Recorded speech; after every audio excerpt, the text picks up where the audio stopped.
Happy Friday, everyone. Happy Friday, and welcome to Intentional Conversations and VodCast. I am Dr. Nika White, and my pronouns are she, her, and I'm so excited to see each of you. As we get settled in, just want to invite everyone to go to the comments if you're joining us via live on LinkedIn, or if you're here directly within our VodCast community, we invite you to go to the chat. Let us know where you are joining the conversation from. It's always a treat for us to see where people are joining the conversation from. We also invite you to use the chat throughout our hour together today to create community. If there's a resource that comes to mind as we are engaged with our conversation with our guest co-host today, I invite you to go to the chat and share it, especially if you think it would be of value to others in this community.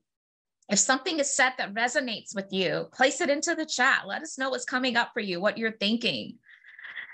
We often like to encourage cameras. We love to see smiling faces, but cameras on is not mandatory, of course. It's certainly optional. Even if you're just here in an auditory capacity, we do appreciate in whatever way you are planning to join us and engage today. Again, I'm seeing where folks are from. We have North Carolina. We have New York City. We have Maryland, the DC area is being represented today, and Dallas, Texas, Rochester, New York. That's awesome. Continue to share in the chat to let us know where you're joining the conversation from. I often like to remind our audience that we also practice here at NWC disability inclusion. So we do have closed caption available for those that this would be of benefit and help to. So make sure you're taking advantage of that. And we are now going to officially get started with Intentional Conversations VodCast. Welcome, everyone.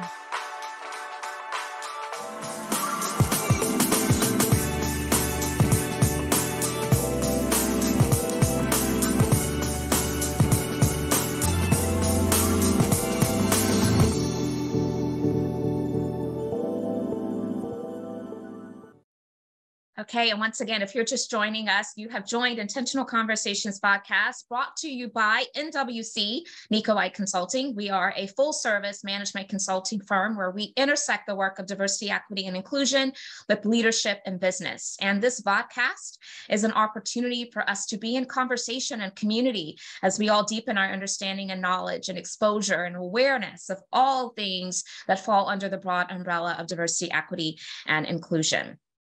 So I often like to share with you that if you've been joining this podcast and you love being a part of the live experience, that is fantastic. However, if you know of some individuals that would like to be able to get this information in a podcast capacity, we do take the audio and make it available in that regard. So share it out, let people know. There's no excuse, so many different ways to get this information.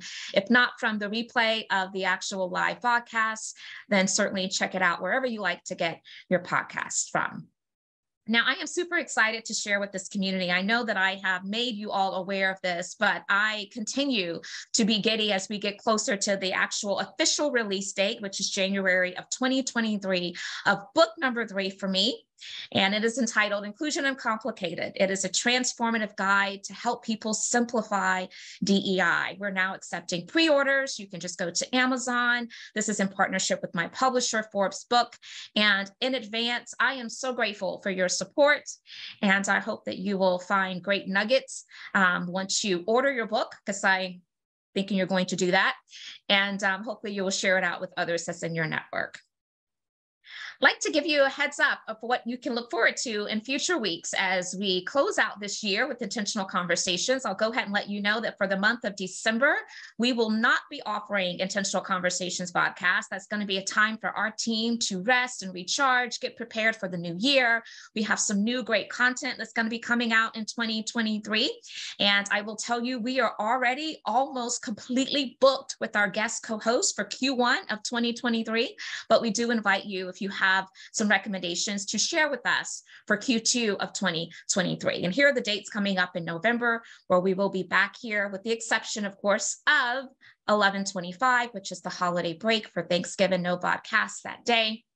We hope that you're going to be spending that time with friends and family, reflecting on great gratitude that we all have.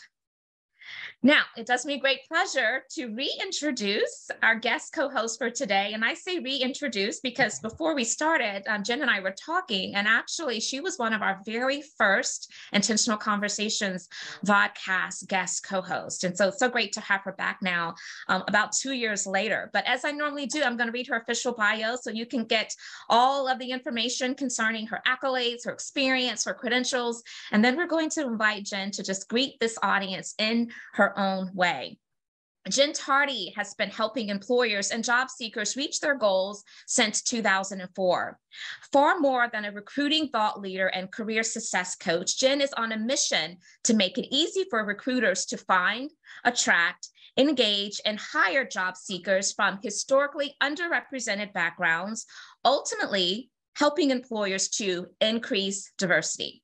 Through customized hiring success diversity recruiting training programs, she empowers organizations to identify inequities in their hiring process and eliminate challenges that might be preventing them from achieving their initiative to increase diversity. Her career success coaching program provides expertise to historically underrepresented job seekers to supercharge their careers and forge professional success. She is an official partner to LinkedIn and the Society for Diversity, where she serves as a career coach to its members. She is a graduate of Virginia Tech with a bachelor's and master's degree in business administration, and she owns and operates Jennifer Tardy Consulting, also known as Team JTC, which is an internationally known award-winning diversity recruitment consulting firm based out of Maryland. So VodCast community, you know what to do. Take to the chat, take to the comments if you're joining us via LinkedIn Live. Let our guest co-host Jenn Tardy know that we appreciate her being here. Let her feel welcome. And I am adding you to the spotlight. And I just want to give you an opportunity, Jenn, just to greet this audience in your own way. But here's the catch. You may recall this from before. Now, I read a lot about what's in your bio, right? Yes. So as you greet this audience, you have to also give us 1 to 2 nuggets, right? Give us the tea on some things about Jenn Tardy that we would not know from reading Jenn's bio, okay? Okay. Welcome. Okay. Thank you. And thank you for having me. And let me just tell you, it is I have so many things to say, but I'm going to make it short and sweet. I'm so excited to see some familiar names and faces in the audience. I cannot believe that it's been 2 years since I've been here. You reminded me of that backstage, and I'm so ready to have this conversation with you. So something about me. Recently, I made an absolutely interesting decision to add a puppy to our family. Okay. Ooh. So I've been promising my son, so I have a 6-year-old and a 7-year-old, Austin and Aiden. I've been promising them for a year that I'd get a puppy, and I couldn't hold it off because they would ask me 2 to 3 times a week, Mommy, you said you're going to get us a puppy, and they already named it Twix. And so here's interesting food for thought. I actually have the puppy behind me. So anyone who's ever had a beagle, I'm now learning that they have high separation anxiety. And so he's right here asleep right now. You're not going to hear anything from him, but that is an interesting thing because it's changed my whole world this last week. A beagle, how cute. Well, maybe what's his name again? Twix. Now Twix. I love that. He's sleeping on the floor behind me. Okay, I was going to say, so maybe though, there's some point in this hour window of time that we could all say hello to Twix if Twix happens to wake up. So we will definitely welcome that. And I'm so excited for your boys to be able to have a puppy. I went through that same thing when my kids were young. They wanted a dog. And my husband and I thought we were being really smart. So we had all these prerequisites. Well, it can't shed, it can't smell, it can't do this, it can't do that. My kids went on a mission to start researching dogs that met all those prerequisites. And guess what? They came back and said, okay, we found one. And they were right. Hypoallergenic Bichon. And so now, 14, 15 years later, we have our winter white. And if y'all know what Bichons look like, they're these white, fluffy, kind of cotton looking dogs. But yeah, so that's how we got our dog as well. It was the kids. Always the kids. Always the kids. They get you every time. They got me, Nika. I love that little moment of just kind of expressing some of what's going on in our personal lives. I think sometimes we don't take enough time to very intentionally create that blend. And so we're going to get to all the good stuff, y'all. And I know y'all are here for it to hear regarding recruiting and diversity and equity and inclusion. But yes, we're going to have a little fun first. So one of the other things that we talked about before we went live is our affinity and true love for our locks, right? Yes, We were so absolutely. giddy. We went back and forth on this conversation. So when I first met Jenn, I have to share this story. It was years ago, maybe like what, three years ago? I don't know, but it was Maybe. at Society for Diversity conference. Yes. You had just started your locks. And I remember thinking, gosh, this was so beautiful.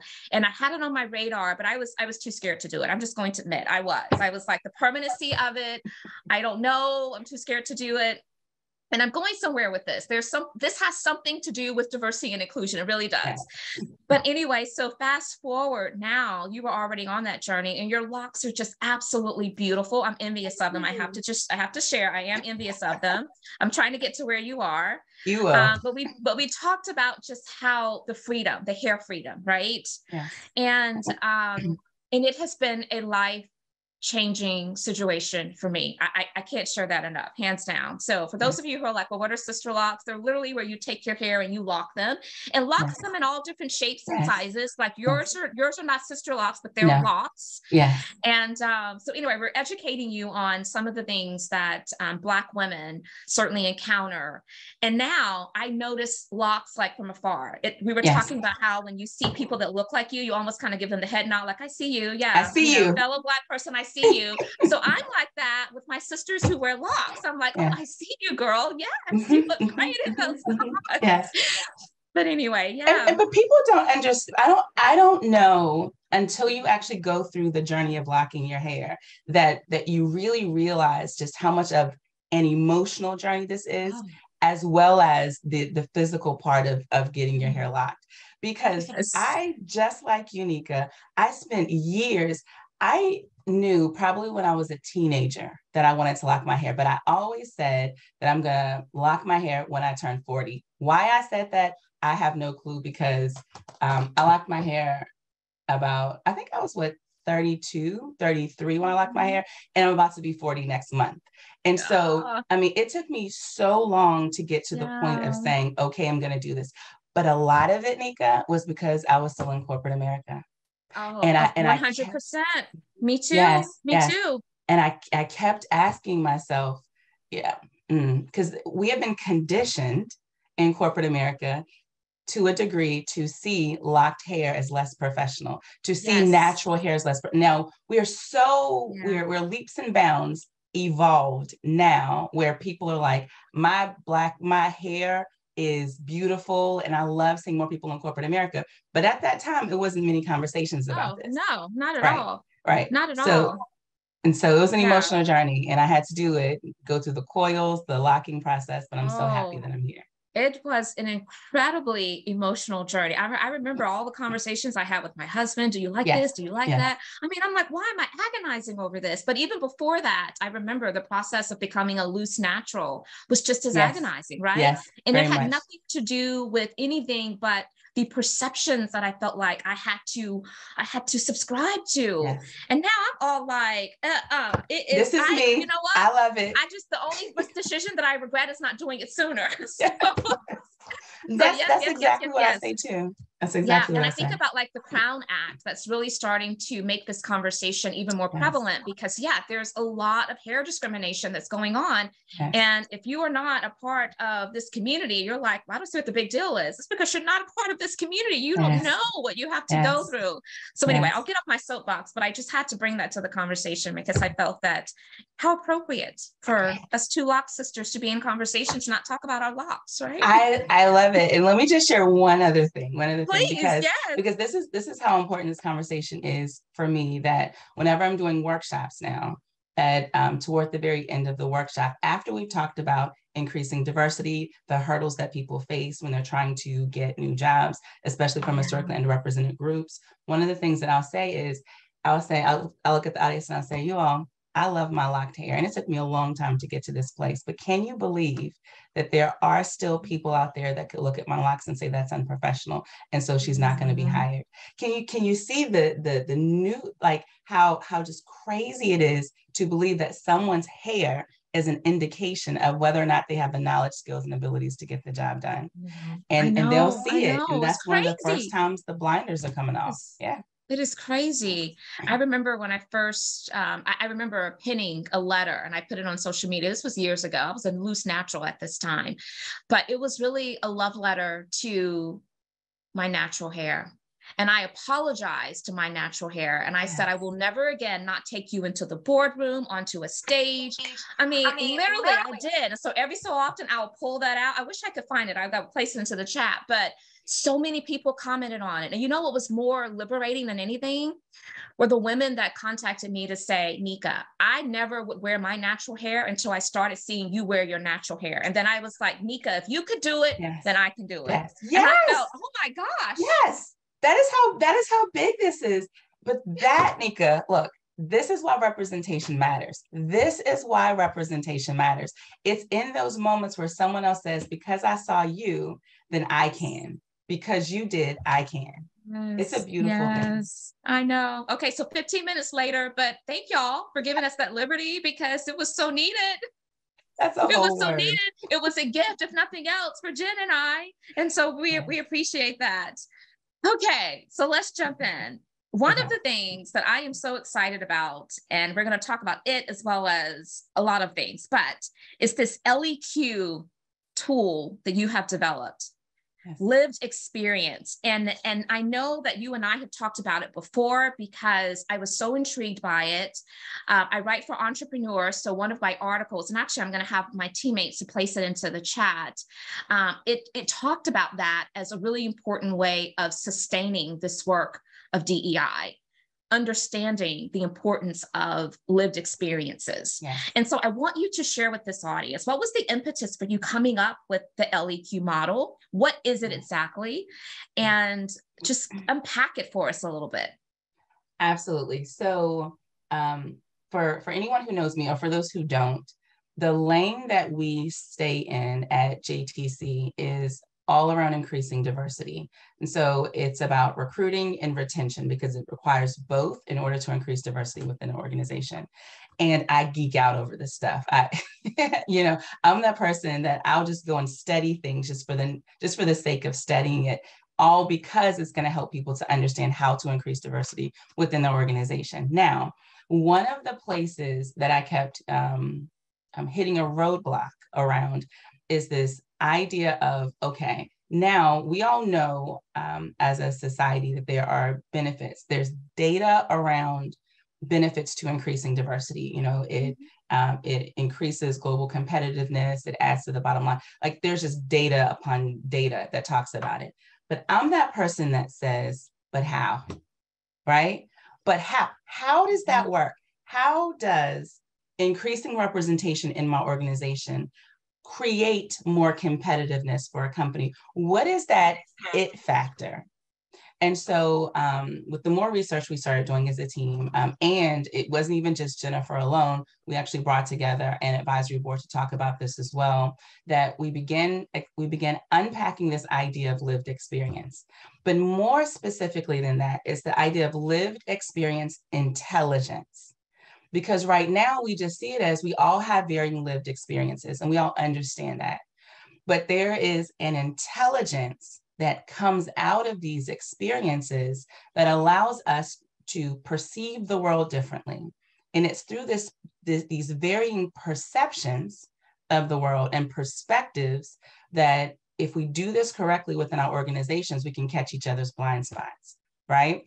And so we started off with this idea of lived experience intelligence. And because there is an intelligence, it doesn't mean that we're necessarily going to leverage our own intelligence, because no one has said to us that our lived experiences are an intelligence, just as your education, your work experience, your certifications, all of that great stuff. No one has said that, so we're not really leveraging as much. So we had to shift the conversation forward to talking about the quotient. So lived experience quotient is about how much of it we're using. So think of it this way. LEI is what we have. LEQ is what we use. Yeah, Yes. I love that. That is so good. First of all, I love your framing of I'm going to ask, but how? Not just accept that it does, Yes. but how? I think there's a lot of value into that mindset. So I wanted to call that out. But I'm so intrigued by this. And you're right. I think that we can put the word intelligence at the end of it if we're talking about lived experiences, our lived experiences, right? Yes. Of course, we're intelligent about our own lived experiences. Yes. And I bring this to the conversation because that word intelligence is really important. We didn't say competence, we said intelligence, but by the person's own lived experience, their knowledge of their own experience. I think what's so significant about this is I'm sure it requires a big paradigm shift because you're right. When we think about our lived experiences, I don't think people are necessarily seeing that as such critical data that really helps inform big system-wide decisions, you know? Correct. And it sounds like that's what you're trying to get people to do. Let's see this as really relevant and important towards making those decisions. And quite honestly, the simplicity of it is like mind blowing. It's like, yes, why would we not? Why have we not thought about this before you brought this to the surface, Jenn? That's right. But you know what actually forced me to bring this to the surface is the more I'm helping employers learn all about the foundational elements of diversity recruiting, the more I see employers who are well-intentioned start looking at diversity recruiting as, I need to hire you, Nika, as an example, because you're a Black woman. No, right? And that's not what diversity recruiting is all about, because if you hire Nika specifically because she's a Black woman, you're missing out on the intelligence that Nika is bringing in. And so not right? Because so what typically happens is they'll hire Nika because she's a Black woman so that they can show representation within their organization, but then they mute Nika and then they tell Nika to assimilate when she gets there, which removes all of Nika's feeling safe enough to lean in with her whole self. And it also helps us to make sure that we are very intentional to avoid perceptions of tokenism, right? Yes, exactly. That's big. Exactly. So That's now big. if we flip it and we say, we're hiring Nika because of her lived experience intelligence, and we expect Nika to lean in with it here. And here's what she's bringing to the table. So now every time Nika speaks, people will want to hear that. And so, but it's in order to really explain this idea, like how do we build this sense of lived experience intelligence, it really goes back to, yes, it's easy to say our lived experiences, but let's take this one step further. Our lived experiences are shaped by the varying ways in which we identify, right? And based on how we identify, we either get access to people, places, and things, and in some ways, we are denied access to people, places, and things and resources, right? And so all of that shapes how we see the world. And in every day when we go into work, we show up with and we lean into work through that whole lens through which we see and view and have experienced the world. But what tends to happen is we'll get hired into organizations, and then we've been conditioned to cover, to assimilate, in order to keep getting opportunity, right? Right. And then we're not leaning in with our overall LEQ. And so, yeah, it's a huge paradigm shift. But there are three really important things that have to happen.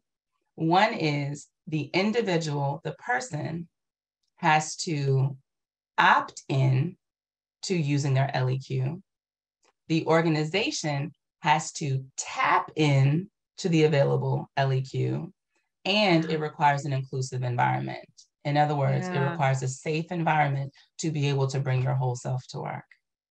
And that's what we're talking about here. Yeah. And that sounds tremendously important and theory. What I want to do is try to bring this to a practical level, because I'm sure there are others outside of me that are sitting here thinking this makes perfect sense, but now how do we actualize this, right? Yeah. So can you help us to understand how organizations can apply or tap into employees' LEI and LEQ in the workplace? Give us some examples.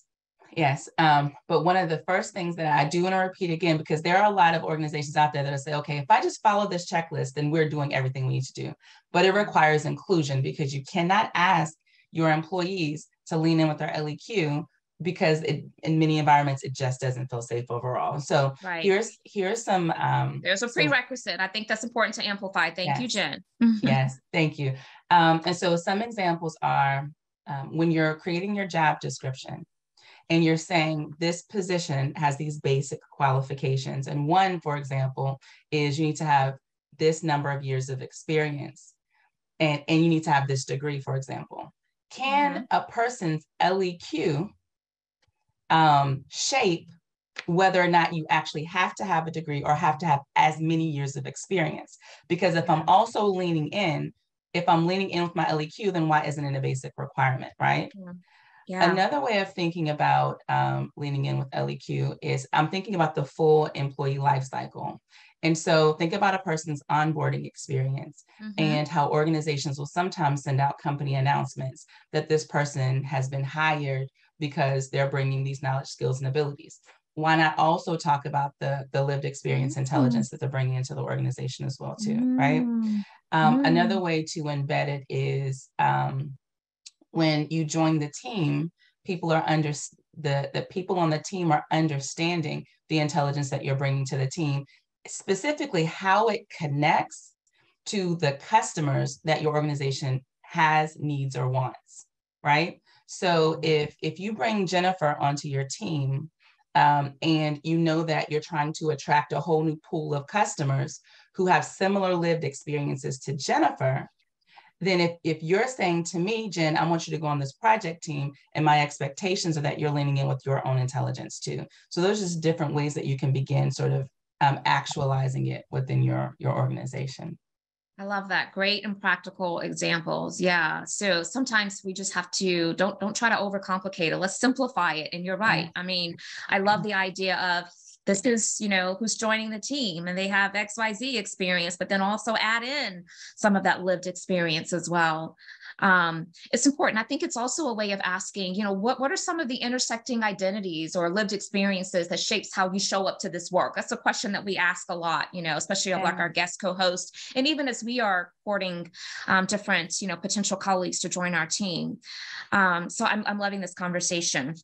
So I want to talk about your newsletter, Increased Diversity newsletter, and when we're going to place it into the chat. I'm a subscriber, and it's always great on-point content. So I encourage you all to subscribe. And again, we'll place that into the chat for each of you. But tell us about what people can look forward to for those that are not already connected to your subscription for Increased Diversity. So how long have I been doing this newsletter now? So what is it? Maybe 2 years. But we now have a community we are almost at 70,000 people strong, almost. Wow. I think it's like 68,000 or something like that. And so this has been just such an amazing journey. And every single week we will, our team will publish a new newsletter on a concept connected to how an organization can increase diversity or how we explain different topics to people. So as an example, we just recently published a newsletter on how we look at defining, here's a better example. I ask my team to avoid using the word minority. And I published a newsletter on that very specific topic, why we ask our team to avoid using the word minority. And we really unpack that and break it down in the newsletter. So we have topics like that. We talk about how we define diversity, equity, inclusion, and belonging. We talk about who it takes to increase diversity, what it takes to increase diversity, some of the biggest hurdles we'll run into. So anything that comes to mind, especially if I receive a lot of questions from an audience, or if I'm seeing a pattern in the same questions, I'm like, that's a good newsletter topic. And so we unpack those topics in the newsletter. No, that's great. And the fact that you produce new content weekly, I can see why your numbers of subscribers is so high. That is great. So yes, that's been placed into the chat, and I encourage you all. Now, under that same name, Increase Diversity, you're also exploring some type of conference or summit. Tell us what the vision is and what do we have to look forward to? So yes. So there are so many things that we're exploring with this idea of increased diversity. And one in particular is a summit in 2023. And I talked to my team a lot about how much expertise we have in our team. But what it looks like is that it's a one-person show, because you see, Jennifer Tardy when you go to jennifertardy.com, right? And I'm like, we have so much expertise internally, and there's so much work that we're doing around increasing diversity. We're going to do a summit. We're going to bring my leads out, and we're going to talk about different aspects of increasing diversity. As an example, we're going to talk about the hiring obstacle course, like how bias is really present in hiring. We're going to talk about how to, when it comes to underrepresentation, how to determine if your organization is underrepresented. We're going to talk about workflows and how to make the right workflows. I mean, so we're really taking an opportunity to put some of the top topics on the table and unpack them for not just for DEI practitioners, but also for career coaches, also for search agencies, also for recruiters, because it's so mind-blowing to me how many different audiences are coming to us saying, oh, we need to understand how to increase diversity too, like career coaches. And I'm like, yes, you do. Yes, that's a good point. I was actually going to ask you specifically about the audience for such a summit that you're envisioning, because I think oftentimes when people hear, recruitment, we just automatically consider recruiters with that very specific title only, or hiring managers. But I would imagine that there are many others outside of those and those titles that certainly would gain value from being in the audience and getting this information. So who would those individuals be? Yes. And so anyone who's working in DEI today who has to work in conjunction to recruitment, because what typically happens is the DEI team, they'll do all of the hard work in, getting the pillars and the values and everything related to diversity, equity, and inclusion. And then we'll say, all right, recruiters, now we're ready, go and do your job. And recruiters don't really understand what to do. So then we start talking to recruiters as well. They will be a part of this audience too. But then among recruiters, search agencies will come to me and they'll say, hey, my clients are asking me to do some things and I don't really know if it's appropriate or inappropriate.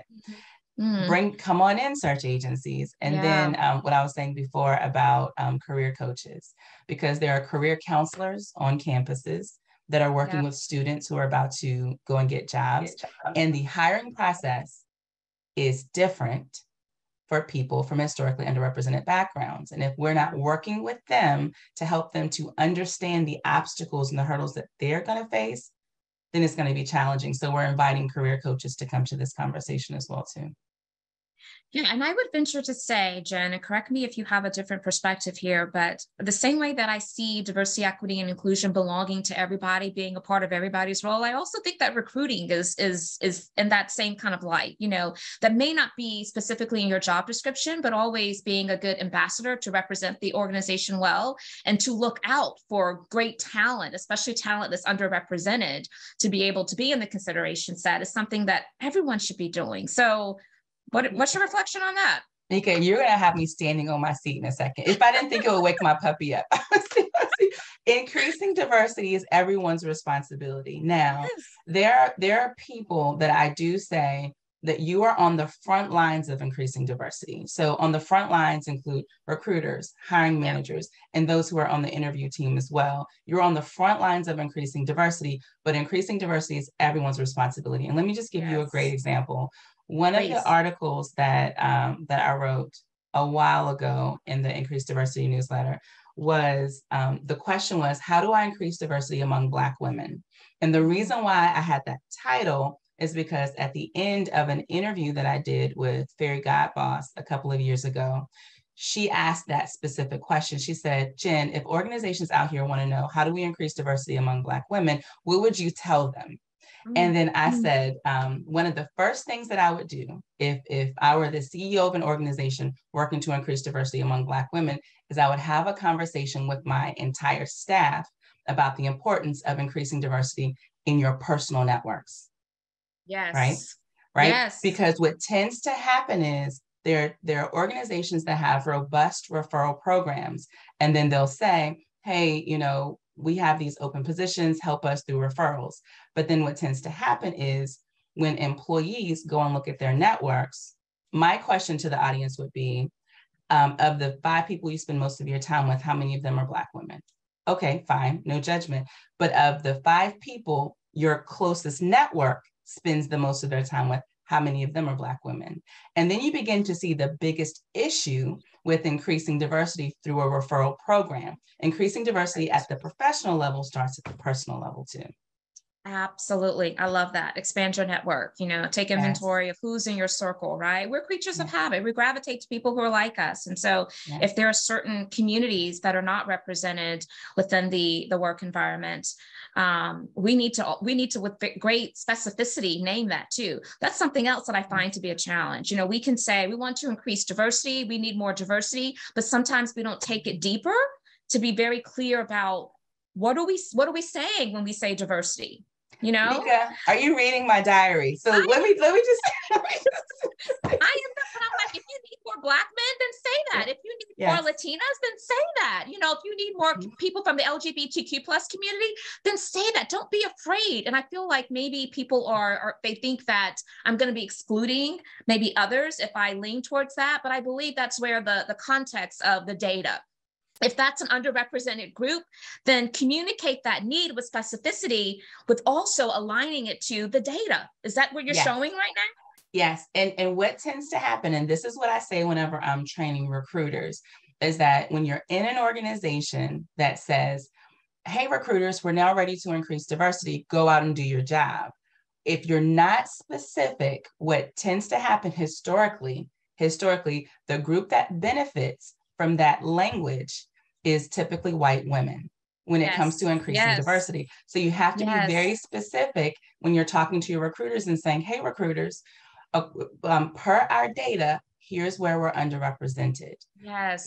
One of my biggest pet peeves is when organizations report out their diversity and they lump together, like, you know, I'm like, I want to break that out. Let's drill down a little bit further. I just said that. I just said it the other day. It tells a completely different story. I'm like, no, let's disaggregate this. Let's make sure I need all the data points, right? You can give it to me whole, that's fine, but I also want you to give it to me broken out as well. So you can't hide behind that. You know, something else people hide behind? What? It's diversity of thought. Now, let me just say, I am a believer of diversity of thought. I do believe that is where you can really yield some of the great outcomes we read about in research all the time. That's where we get great level of innovative thinking, great level of problem solving ability. Yes. But if that is the hill that you're standing on and you're touting that you are really diverse and committed to representation because of diversity of thought, you have missed the memo. You've missed the assignment altogether. You know? Yes. Oh, let me go back to what you said a second ago, just so I can double click that for a second. When organizations show their results and they say, hey, we're doing a great job because they've aggregated people of color. And I've seen organizations do that and organizations that do employee engagement surveys, and they find and they see within their survey results that people are generally happy because they're still aggregating numbers. And so even in this example, because, you know, in these examples, we're talking about Black people, even if you look at your numbers and you're like, okay, our Black people are happy, sometimes you still have to cut that apart, slice that apart too, because you may find that you're overrepresented with Black men and the few Black women who are there are unhappy. So you have to be able to slice and dice the data that way. Okay, so let me put that to the side. Absolutely. Well, and it's the same for supplier diversity. A lot of times organizations that tout their commitment to supplier diversity, they're often reporting numbers that are grouping everybody together. And, you know, and again, I don't want to seem as though there's no value and the strides and the progress that people make. But I think it's also important to amplify that we need to drill deeper. We need to make sure that we are disaggregating the data and we're looking at it from that respect. Yeah, absolutely. And then diversity of thought. I mean, you would have thought that we practiced this before we came here. We did not, y'all. Michael put into the chat diversity of same thought. Yes. Hi, Michael. Yes, diversity of same thought. So one of the things that I talk about, adversity of thought. I like that too. I see you, Alfred. Okay. One of the things that we talk about inside of the lived experience intelligence report is that there are certain lived experiences that are inaccessible, to white individuals because of white privilege, right? Because of the idea of white privilege, you can't think your way into a lived experience of someone who's experienced marginalization, oppression, and things like that. So we actually unpack this whole idea of, through lived experience intelligence, it moves the conversation further beyond this idea of diversity of thought and why it's still responsible to have representation overall. So I think about that too. Jenn, that's just a fallacy. White privilege, there's no such thing. That doesn't exist. What do you mean? Right. No person of color ever, right? It does exist. It does exist. Correct. So thank you. Yeah. Okay, awesome. So I have so much more that I want to jump into, but I'm not going to be selfish. I'm going to share you with this community. I think that's fair, right? So I'm going to do that. So I already see one hand raised. And so Tracy, I'm going to bring you on, spotlight you, let you share your comments or your questions. If others have questions, then I would certainly encourage you to place them into the chat or raise your hand like Tracy has done, and I will call on you. So Tracy, I'm bringing you into the fold now. Welcome. What's your question or comment? Hi, Jenn. I'm in Jenn's network, so it's good to see you, Jenn. Good to see you. My question is with regard to the targeted recruiting. I know many of you may not work for the federal government, but I do. And so there's a lot of miseducation about what you can and cannot do because it's equated with quotas and affirmative action.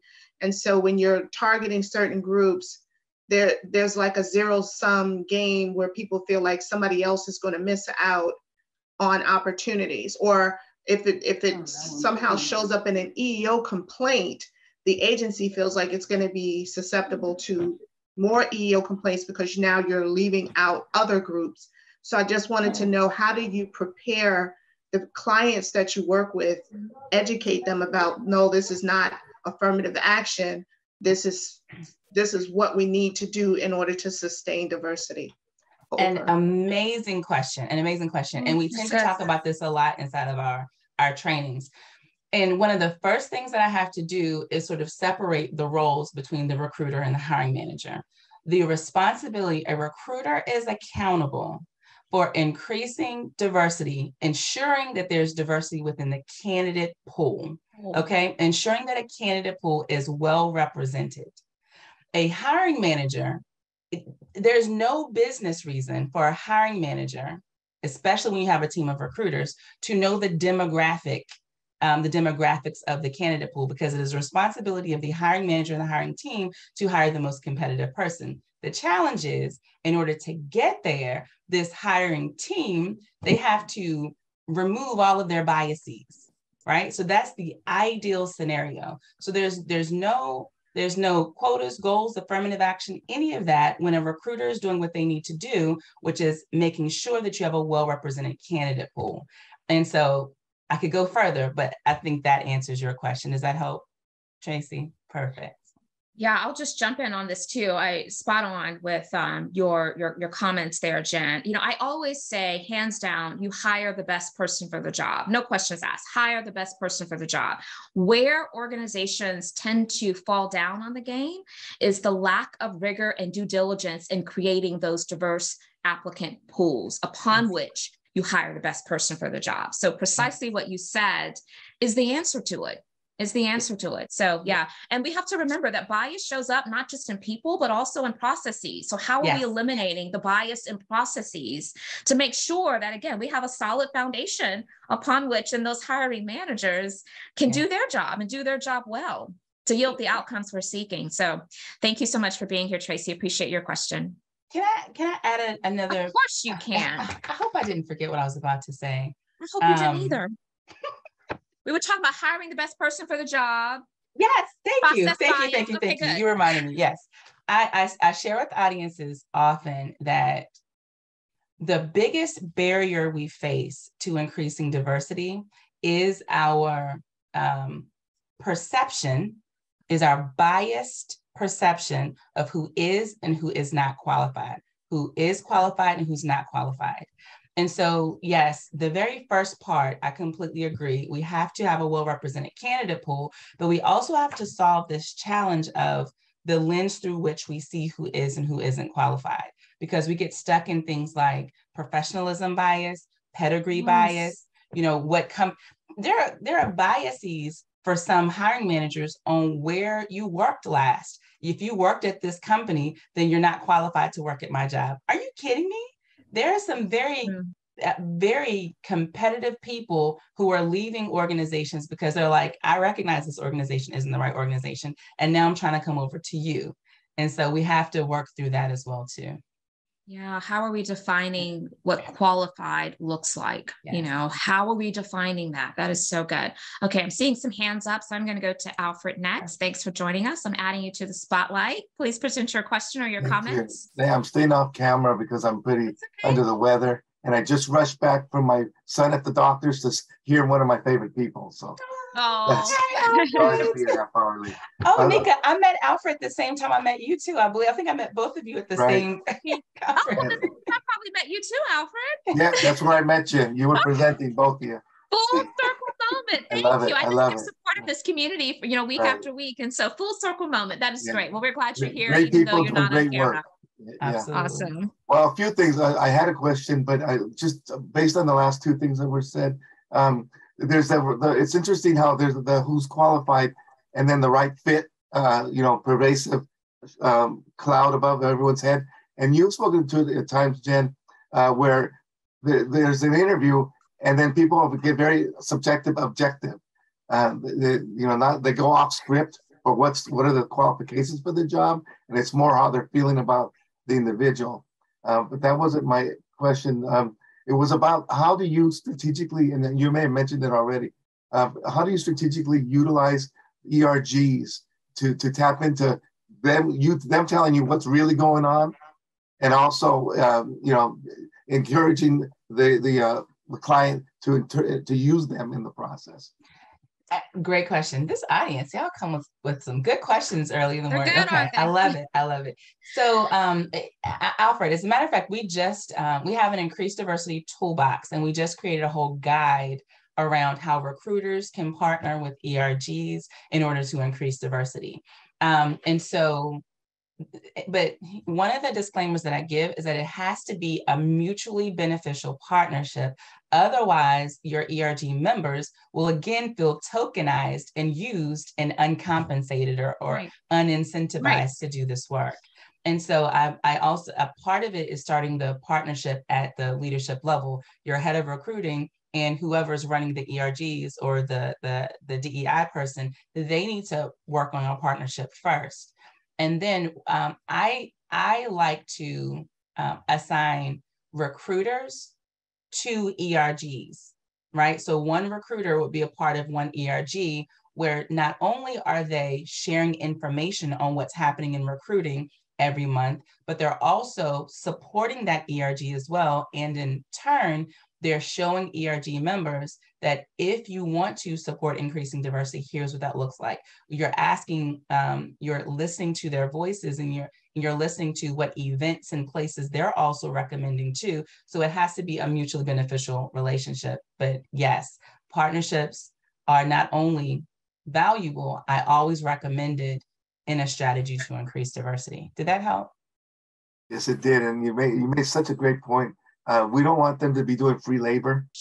And also they should be getting credit in their reviews for all this extra work and adding to the ROI for their involvement.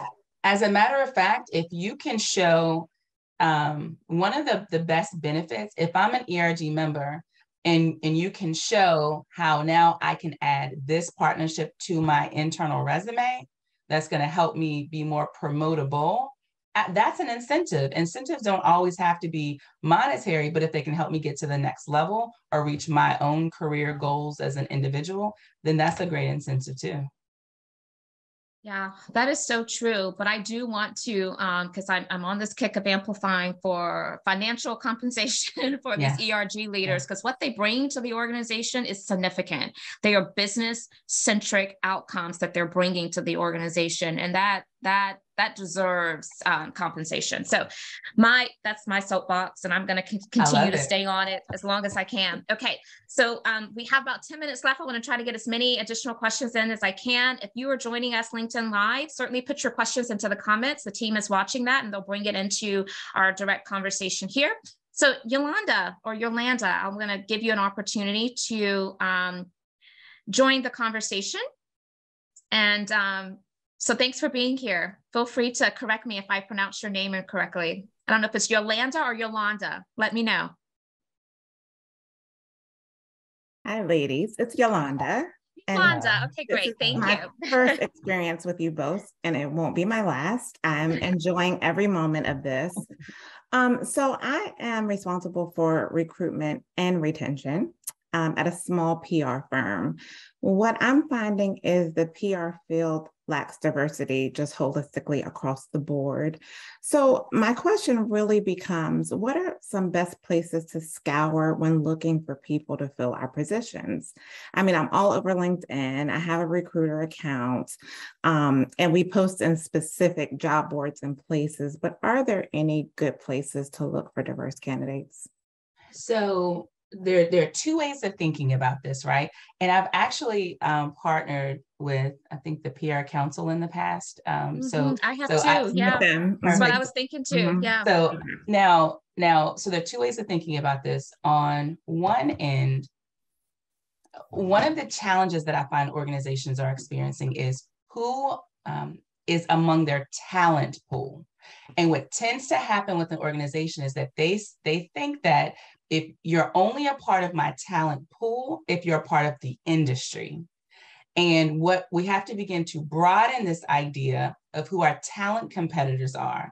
And one of the activities that I ask organizations to do is look at the resumes of the people that you just hired. Where did they come from? Was it in your industry or outside of your industry? Look at the people who said yes to your opportunity. What other jobs did they say no to accept your opportunity? What about the people who said no to your opportunity? Which jobs did they say yes to?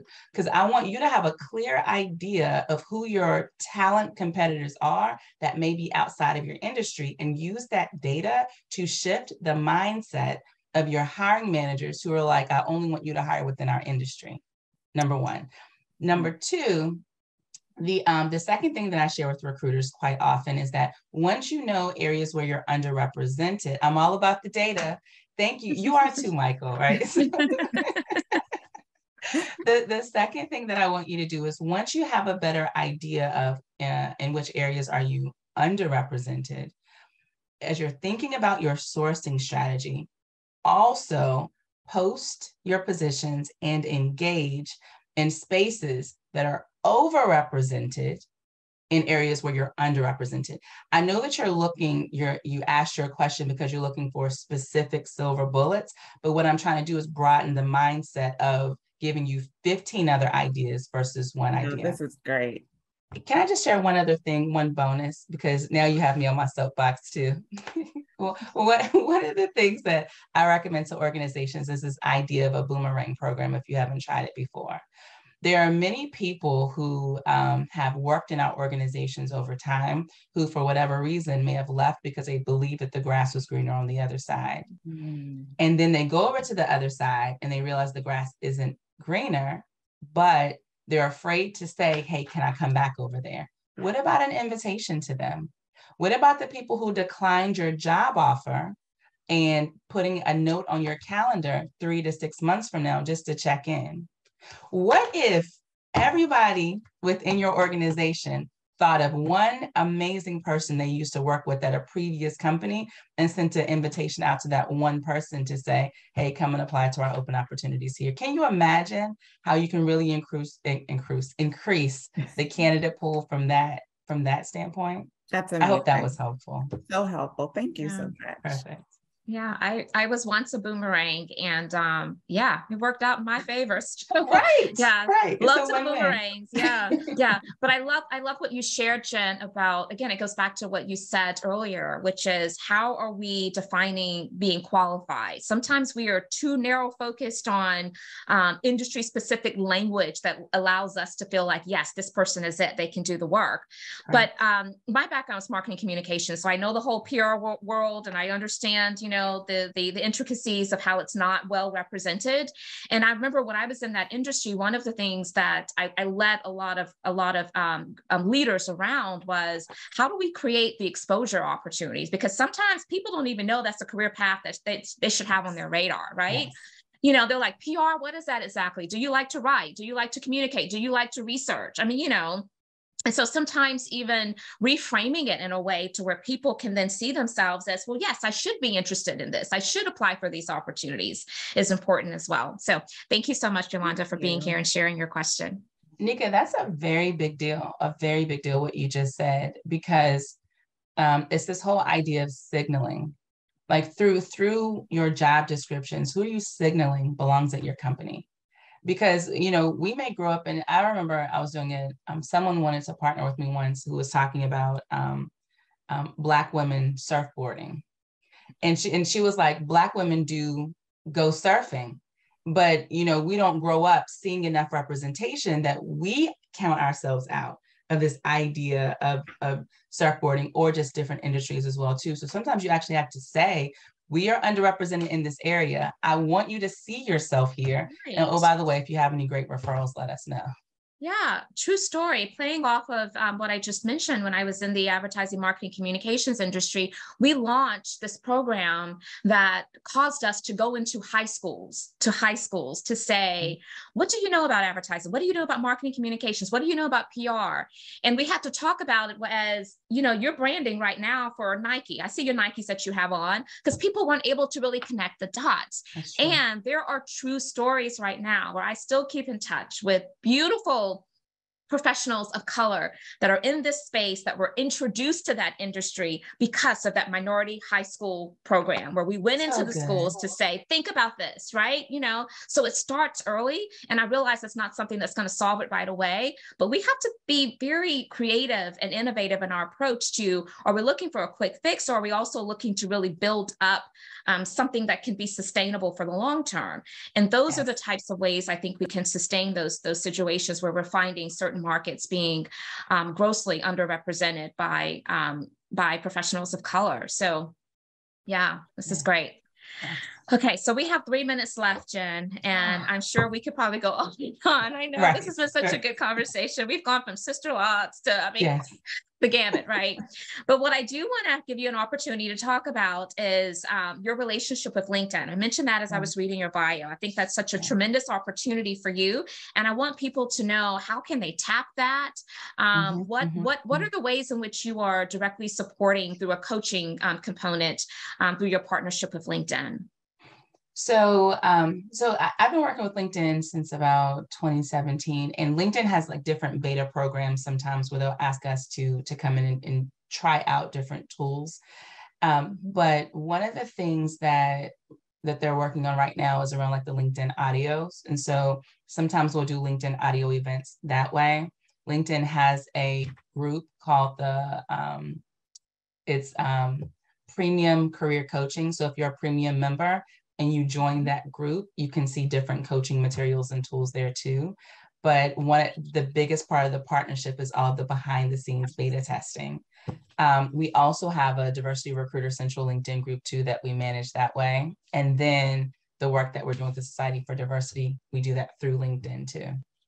Yes, fantastic. So lots of ways to get connected, whether it's through the society, whether it's through, if you haven't upgraded your LinkedIn account to premium, do consider that. There's a lot of great value there, including being able to connect with Jenn and her coaching services. So Jenn, this has been such a tremendous opportunity for us to reconnect. And I'm a big fan, and I have been since we met 3 or so years ago at the Society for Diversity Conference, and continue to follow your success, your work, continue to envy your sister locks and think they're just gorgeous on you. I want to give you the last 60 seconds to share with us any parting remarks. Maybe there's something that you didn't get a chance to tap into. I want to give you that opportunity as we close out.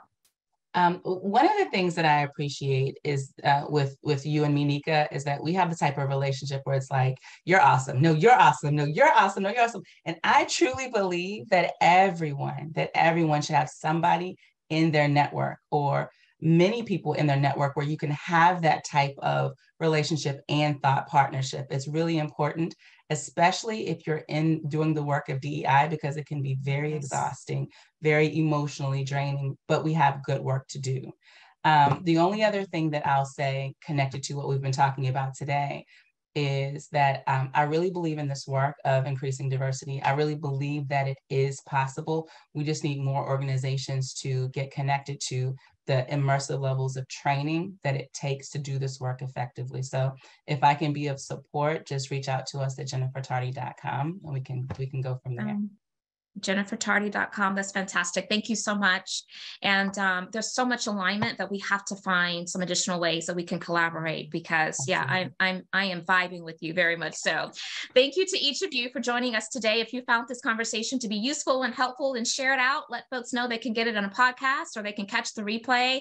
And we're so grateful that you spent this hour with us. Enjoy your weekend. Be safe, everyone. Bye-bye. Bye, everyone.